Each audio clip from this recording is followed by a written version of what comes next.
Welcome to Ask Kaleen, the show where I answer equipment questions from Pilates studio owners just like you.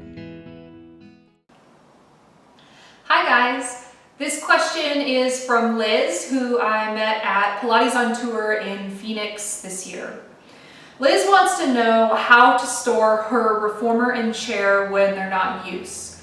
So a lot of people ask me this question also, and what they really want to know is, what do I do with the springs when I'm not using them? Is it okay to leave certain springs attached all the time? Is that really going to wear out the springs any faster? My answer is no. As long as you're using the heavier weight springs, so with Balanced Body, the red or the green springs, then you should be fine, right? I like to attach all of the springs just because I like everything to match and to be good. But if you were to attach, say, only 2 red springs, I think you'd be fine. Storing your reformer with all the springs unattached is totally fine too, but I don't think it's really going to save you any spring life. What I do want you to watch out for is that you're not using your lighter springs only to keep the carriage in place. So with Balanced Body, that would be the yellow or the blue springs. Don't rely on those alone to keep the carriage and the home position when you're not using it. And also, don't store the springs on the buttons. Okay, so on these older reformers that have this one-step spring bar, or the Revo spring bar, or the Allegro or Allegro 2s also have these where you can basically engage a spring and preload it on a button that's above the normal spring eye hook. That's fine for using during your session. I think it's a great tool, but you don't want to store any of your springs stretched out like this.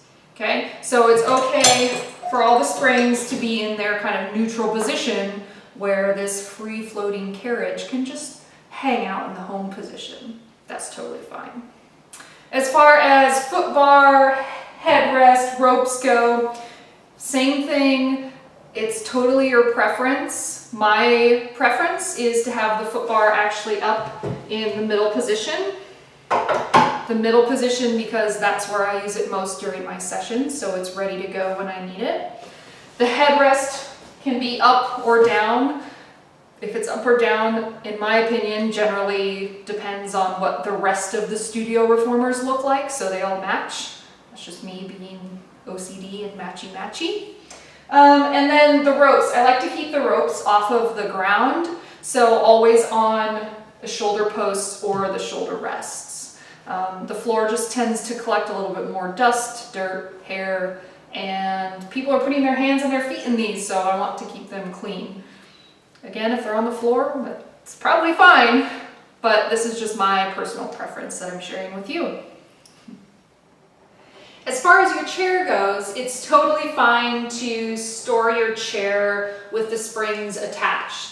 If you have a combo chair, so they have a light spring and a heavy spring on each side, then make sure that you use all the springs or the heavier ones. I wouldn't rely on just the lighter springs to hold the pedal up. Again, but I see chairs that have really old springs that look pretty good, even though they're always stored with the springs supporting the pedals. So you should be okay. If you're really worried about it, you can disengage the chair springs and let the pedal sit on the floor, okay?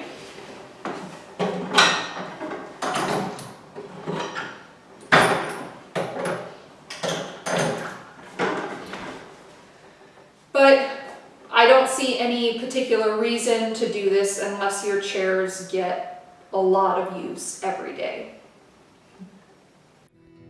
Thanks for watching. Do you like this video? Subscribe to my YouTube channel for more.